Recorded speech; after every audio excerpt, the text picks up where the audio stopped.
Salut à tous, j'espère que tout le monde va bien. On se retrouve aujourd'hui pour la market update sur BTC, le Forex et le Gold. Donc hier on s'était quitté dans cette zone, vous avez dit qu'on va sûrement remonter dans cette zone. Bon, c'était sans oublier que potentiellement là on descendait en 5 vagues et qu'on avait fait une 1, une 2, une 3, une ABC au 100% et une 5 là actuellement peut-être. Pourquoi une 5 actuellement peut-être? Parce que si on regarde ce rebond, on a été hit la target de la ABC, tu vois.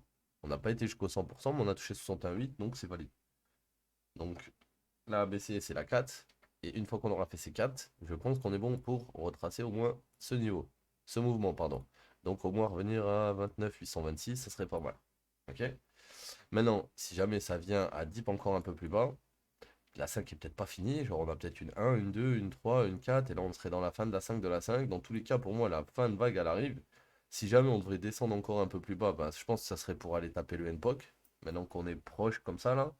Maintenant, je doute qu'on aille taper le NPOC direct avant d'aller rechasser cette liquidité, puisque si on part du principe que quand on est remonté, on a SFP ici, que ça c'est la A, ça c'est la B, ça c'est la C, et que tout ça forme potentiellement une A ou une A plutôt, faut voir si ensuite, où est-ce qu'on va en fait? Est-ce qu'on va au NPOC d'abord, ou est-ce qu'on remonte avant d'aller au NPOC? Parce que pour moi, on va y aller au NPOC. Maintenant, la seule question que je me pose, c'est est-ce que on revient de retracer ça là, on remonte un petit peu et on redescend, ou est-ce qu'on repasse au-dessus d'ici et du coup bah, on va venir chasser les liquidités manquantes avant de redescendre. Là, je vous mens pas, étant donné que là on commence à descendre un peu en biais et tout, ça me ferait chier qu'on fasse une grosse bougie ou plusieurs grosses bougies qui descendent jusqu'au NPOC. Sachant que là il y a des divs, il doit y avoir pas mal de gens qui sont en train d'accumuler dans cette zone. Les premiers qui avaient long ici se sont fait dégager avec cette mèche ici, hein, on est passé sous de l'eau. Donc là ils se sont fait dégager. Maintenant qu'ils se sont fait dégager, on n'arrive pas à recréer de nouveau plus bas, hein, par rapport à ce lot. Donc pour moi c'est le début de structure bullish ça. Un plus bas, un plus bas, plus haut, on essaie de monter. Si jamais on arrache le plus bas et qu'on va plus bas, bon bah ça arrive. Mais dans le cas où on reste au-dessus de ce plus bas, là, et qu'on continue de monter, au-dessus de ce plus bas, ben ça va aller chercher les liquidités adverses. Ok les gars? Euro USD. Alors, Euro USD hier on était là-dedans. Au niveau de la value RAI, on n'était pas encore sur cette chasse, hein, mais on était ici les gars. Ok, si vous vous rappelez. Hier j'ai pris le short. À 14 heures, il y a eu une annonce ici, 14h30. On a eu une belle chasse au-dessus, d'accord? J'avais mon key level, c'est-à-dire en gros le high de mon range, le low de mon range. On est venu SFP, le high de mon range, et on est redescendu instant. Et quand on est redescendu, on s'est arrêté où? Sur le POC, qui était aussi les 61,8. Ok? Donc là, ça faisait une grosse zone de confluence, POC plus 61,8 pour un petit rebond. C'était parfait. Maintenant, je pense que on peut revenir au-dessus de 1,10 200, d'accord? 1,10 200 et la zone de short, elle sera par là. Maintenant, si jamais on remonte pas à 1,10 200 et qu'on commence à redescendre et recréer un nouveau plus bas, l'Indusman sera sur le top actuel. Donc si le top actuel il est là et qu'on commence à descendre, descendre, descendre, et on passe en dessous d'ici, le top actuel sera l'IDM. Il faudra regarder par exemple dans 7 POI pour voir pour le reshort. Ok les gars? Et encore une fois, hein, ce que j'avais mis ici là, c'est ce que j'ai mis il y a deux trois sessions en arrière. Ça veut dire on était par là. Je vous ai dit on va revenir en haut, on va prendre les liquidités. Une fois qu'on aura pris la liquidité, on va redescendre. Bon, voilà. Et pour ceux que ça intéresse, sur Discord, on partage les. Enfin, on partage les résultats des trades, hein. On passe un Discord de. On donne des codes là. GBP USD, bah même shit. Sauf que lui, regarde, comparé à Euro USD, regarde le début de ce mouvement qui t'a amené là-haut. Euro USD, le début de ce mouvement qui t'a amené là-haut. Lui, on n'a pas pris le lot, hein. Regarde GBP, on l'a pris, hein.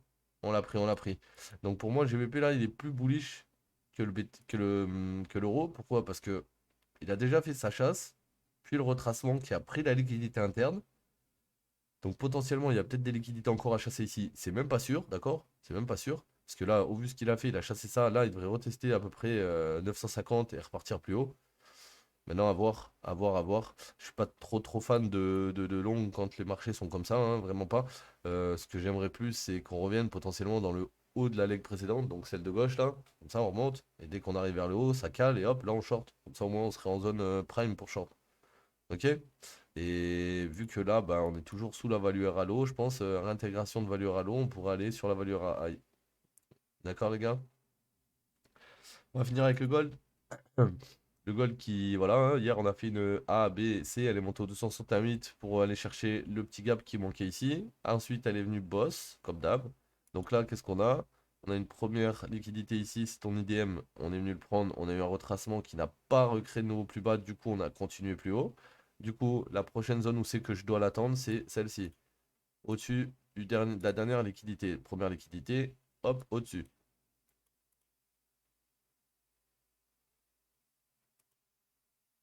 Alright? Et comme ça vous permet de comprendre où sont les zones qu'on attend. Là, par exemple, si on remonte, on arrive dans cette zone, on refait une pattern pour retomber, on vient chercher le lot. On reviendra chercher le lot. Comme ici, tu vois. Quand on est arrivé ici, qu'on a calé, on est revenu chercher quoi? Le plus bas. Donc là, on monte, on arrive ici, on cale, on vient chercher le plus bas. Point. C'est aussi simple que ça. Maintenant, vu que on a rebondi potentiellement sur un daily, un monthly plus daily. Oula, oula, oula, oula, oula, oula. Je crois qu'on est sur des très très gros niveaux, les gars, sur le gold. Ouais, 19-19, on a un gros, gros, gros, gros, gros niveau. Mais 19-19, on est passé dessous déjà là. Bon, après, il reste 20 jours. Là, faut faire gaffe parce qu'on a des gros, gros, gros supports dans la zone. Et si on les perd, ils risquent de descendre assez salement. Pour le moment, c'est pas le cas. On est entre un daily et un monthly. Normalement, ça devrait tenir. Si vous achetez dans cette zone, théoriquement, votre stop est sous cette mèche ici. Et si vous achetez dans cette zone, théoriquement, votre TP il est au-dessus de ces mèches ici, là, dans cette zone là. Ok les gars, donc voilà, c'était la petite market update d'aujourd'hui. Je vous souhaite un bon week-end à tous. On se dit à lundi. Prenez soin de vous les mecs. Ciao l'équipe.